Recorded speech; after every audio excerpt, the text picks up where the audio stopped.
What if I told you that the ultimate act of heroism isn't, slaying a dragon or charging into a battlefield? Right, or delivering some grand public speech. Exactly. What if instead true heroism actually looks like walking into your own living room at 10 o'clock at night, looking your exhausted father in the eye, and making a decision that will completely humiliate your family? And basically destroy your entire social world in the process. Yeah, a really heavy thought.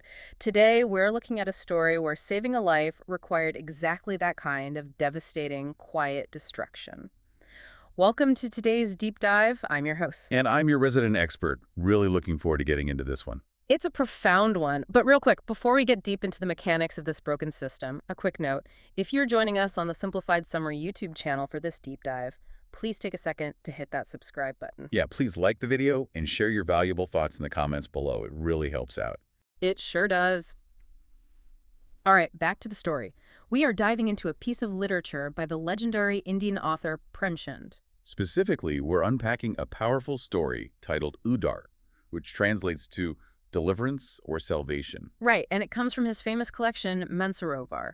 We are focusing exclusively on this single poignant narrative today. And not just as a piece of history. I mean, it's practically a masterclass in human psychology. It really is. We're going to look at how intense societal pressures can literally blind otherwise rational people. Because Premchand is just brilliant at using a very specific cultural and historical moment. Early 20th century India, in this case. Exactly.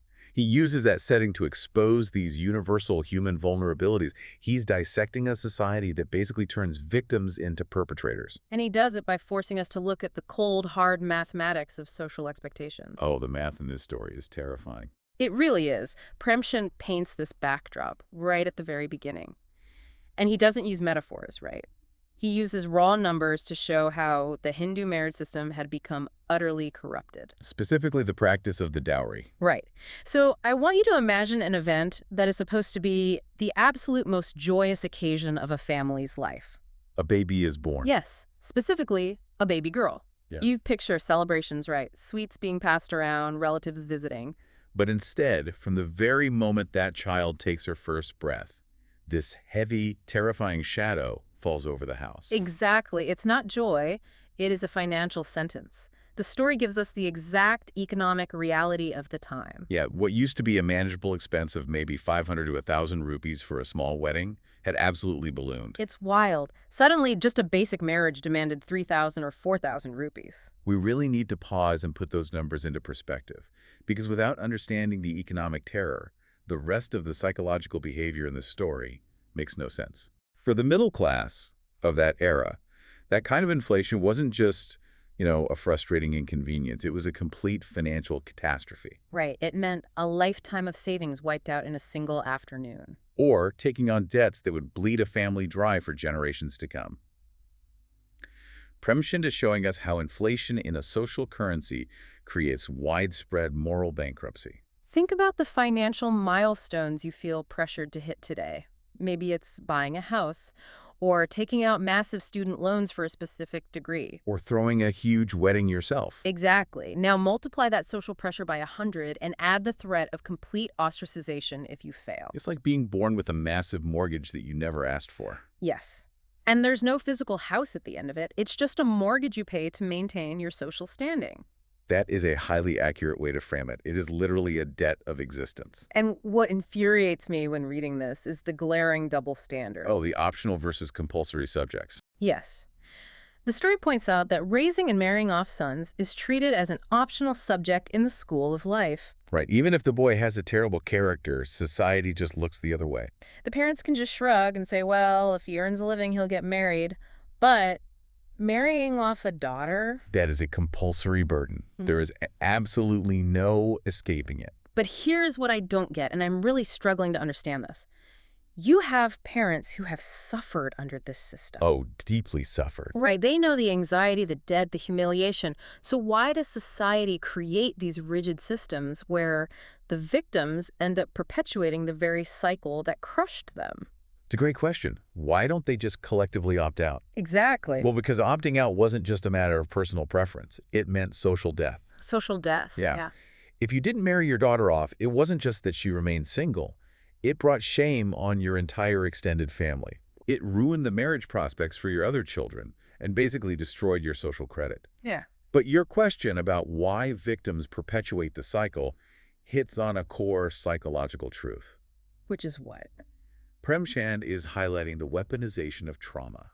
The weaponization of trauma. How does that work in this context? So think about the psychological concept of a scarcity mindset combined with cognitive dissonance. Okay, I'm with you. You have these parents who suffered terribly, who scraped and bowed and humiliated themselves to gather exorbitant dowries for their own daughters. Right. But when the tables turn and it's time to marry off their sons, they don't suddenly become empathetic reformers. Oh, I see. They want to get paid back. Exactly. Instead, they demand those same exorbitant dowries from other desperate parents. It transforms into a system of vengeance. That's so dark. Premchand explicitly points this out. They want to recover their losses with compound interest. Finding a groom for a daughter becomes this frantic blind push just to offload the burden. Regardless of the groom's true character. Precisely.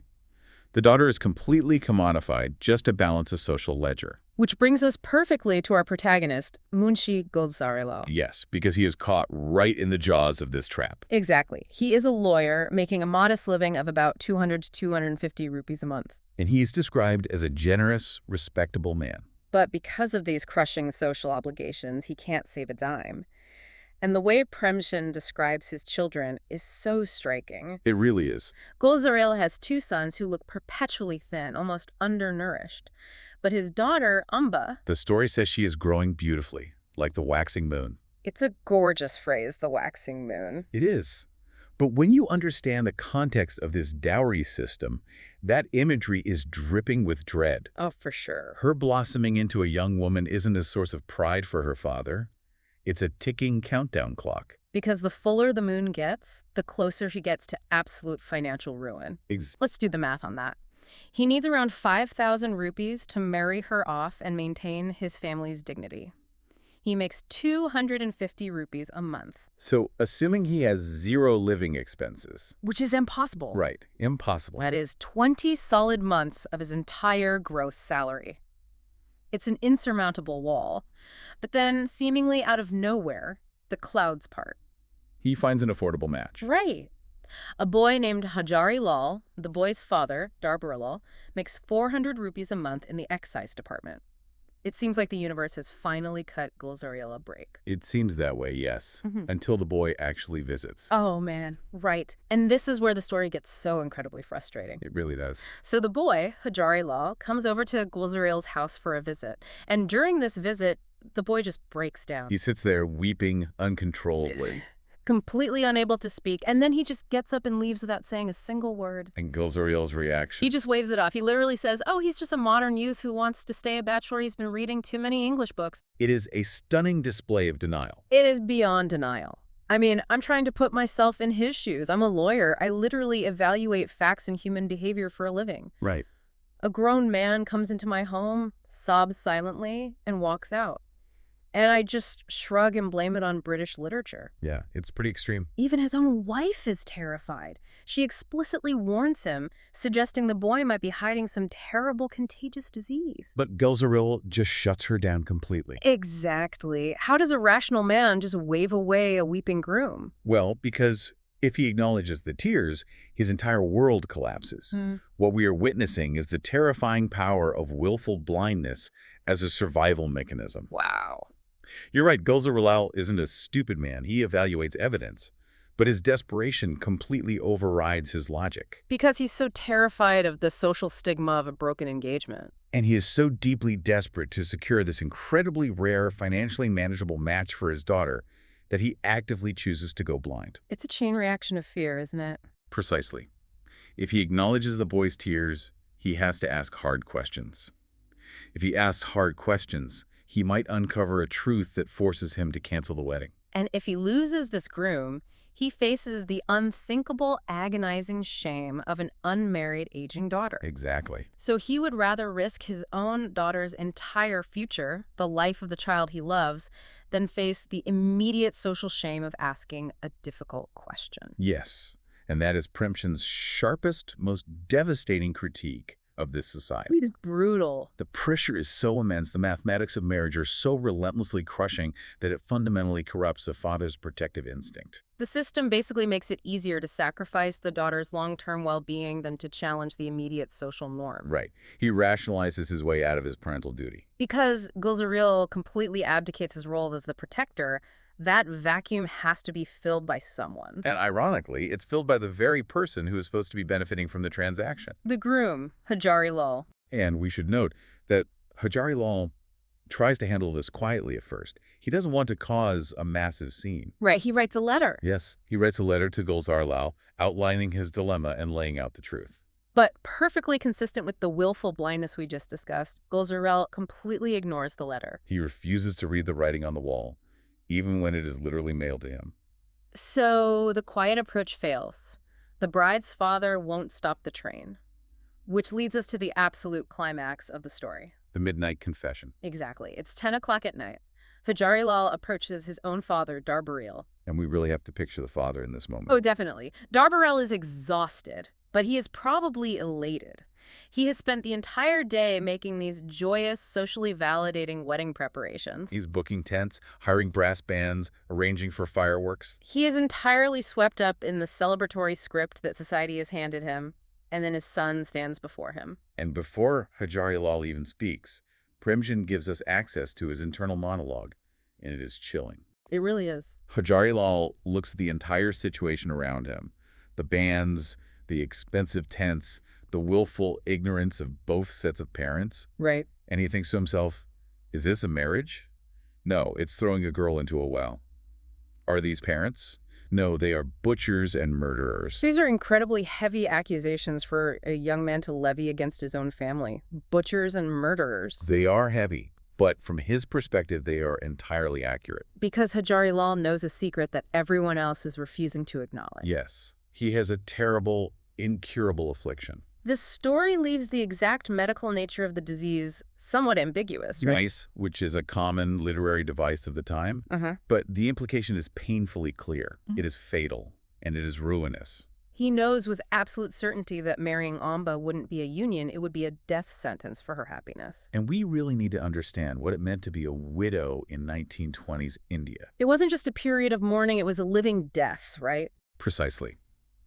Dooming Amba to an early widowhood meant condemning her to a life of agonizing marginalization. Wow. Widows in that societal context were often stripped of their jewelry, forced to wear simple white garments, and barred from participating in joyous occasions because they were considered inauspicious. That's just devastating. They lived as perpetual burdens in their households, completely devoid of agency or joy. So that is the, well, Hajari Lal realizes he is throwing her into. Exactly. This is where the story completely shifts my understanding of courage. How so? Well, we talked about how this system turns victims into perpetrators, how it forces everyone to just play their part to survive. Right. Hajari Lal is expected to just play along. His father expects it. His future father-in-law practically demands it. Yep. But Hajari Lal looks at this runaway train, and he decides to pull the emergency brake, fully knowing the destruction it will cause. He isn't just stopping a wedding. No. He is bankrupting his own family's social credit score to pay off a stranger's debt. Bankrupting his social credit is the perfect way to put it. When we look at Hajari Lal's thought process, we see him making a terrifying, deeply empathetic calculation. He knows exactly what this confrontation will cost him. He anticipates that his mother might literally die of grief from the shock and the shame. Oh, man. He knows his father will be furiously humiliated, that the family will face total public disgrace in their community. And all that money already spent on the tents and the bands will just vanish into thin air. Exactly. So he places his family's entire world on one side of the scale. Yes. And on the other side of the scale, he places the life of an innocent girl, a girl he doesn't even know. And he makes the active, conscious decision that saving Amba from becoming a weeping, marginalized widow is worth his own family's utter ruin. I find that so incredibly moving, because it forces us to redefine what a hero actually looks like. It really does. It is the true moral core of Premchand's work. Oh. We love the myth of the heroic warrior, the person who stands up to an evil empire with the sword in hand. Oh, absolutely. But Premchand argues that sometimes true courage is infinitely more awkward and painful. It's confronting your own exhausted, happy father at 10 o'clock at night to stop a systemic injustice that everyone else in your world has accepted as perfectly normal. It is destroying your own safe reality to prevent someone else's reality from being destroyed. The friction of that moment, the shame, the shouting that must have followed, the sheer disappointment in his father's eyes, it's agonizing to even think about. It is. But it leads us directly to the epilogue. The final scene of the story where the title, Deliverance, finally comes into full focus. Right, so time has passed. The emergency brake was pulled, the social crash happened, and the dust has finally settled. We find Amba, the girl who was almost thrown into the well. And she's safely and happily married to someone else. She has a good life. The disaster was successfully averted. But the past always leaves a trace. It does.